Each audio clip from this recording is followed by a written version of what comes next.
Assalamualaikum warahmatullahi wabarakatuh. Salam sejahtera bagi kita semua. Segala puji bagi Allah Tuhan semesta alam, di mana kita masih diberi kesempatan untuk melaksanakan perkuliahan pada hari ini. Yang terhormat kepada Ibu Widya Hestini Nitias, SPD MPD selaku dosen pengampu mata kuliah akuntansi syariah dan teman-teman yang saya banggakan.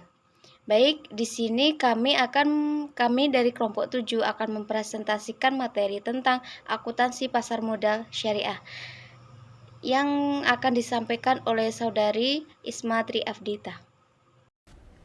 Adapun tujuan pembelajaran kita pada materi kali ini, yang pertama yaitu untuk mengetahui definisi dari pasar modal syariah, yang kedua untuk memahami bagaimana sejarah perkembangan pasar modal syariah di Indonesia, yang ketiga untuk mengetahui apa dasar hukum yang mendasari pasar modal syariah, yang keempat yaitu untuk mengetahui bagaimana peranan pasar modal syariah di Indonesia.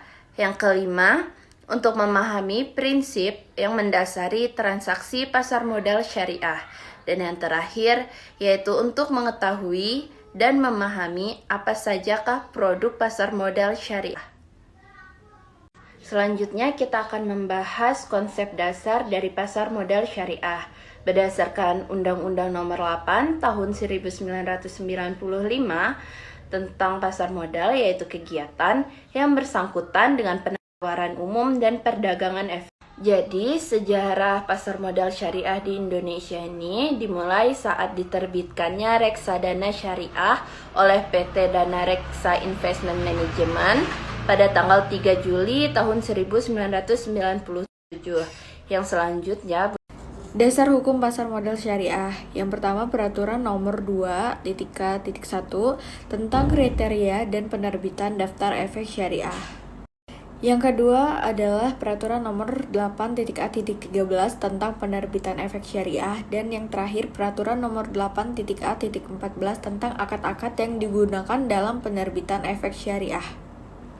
Peran pasar modal syariah itu yang pertama sebagai sumber pendanaan bagi perusahaan untuk pengembangan usahanya melalui penerbitan efek syariah.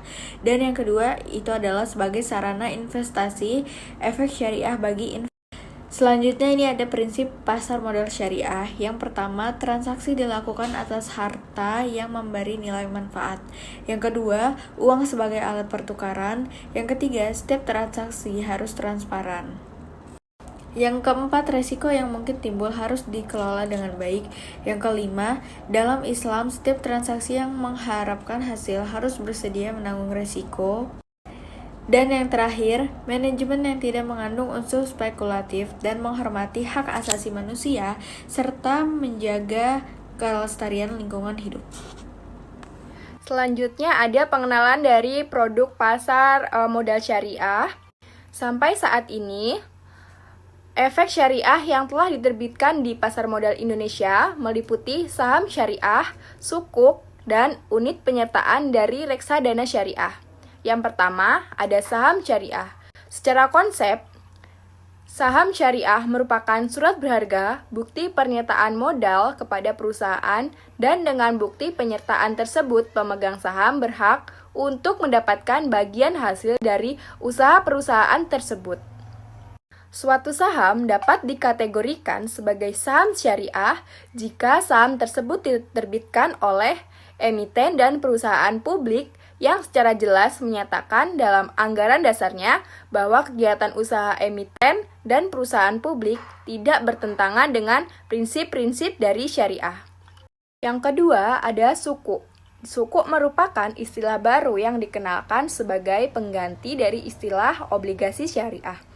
Sukuk secara terminologi merupakan bentuk jamak dari kata sak dalam bahasa Arab yang berarti sertifikat atau bukti kepemilikan.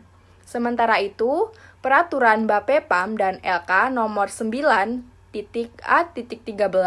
memberikan definisi suku sebagai berikut. Efek syariah berupa sertifikat atau bukti kepemilikan yang bernilai sama dan mewakili bagian yang tidak tertentu. Yang terakhir ada reksadana syariah. Dalam Peraturan Bapepam dan LK nomor 9.A.13, reksadana syariah didefinisikan sebagai reksadana sebagaimana dimaksud dalam UU PM dan peraturan pelaksanaannya yang pengelolaannya tidak bertentangan dengan prinsip-prinsip syariah di pasar modal. Reksadana syariah memiliki kriteria yang berbeda dengan reksadana konvensional pada umumnya.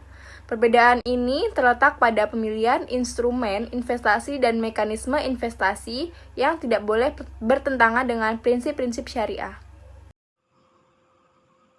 Sekian presentasi dari kelompok 7. Apabila terdapat kesalahan kata maupun perbuatan, kami meminta maaf sebesar-besarnya. Kami akhiri. Wassalamualaikum warahmatullahi wabarakatuh.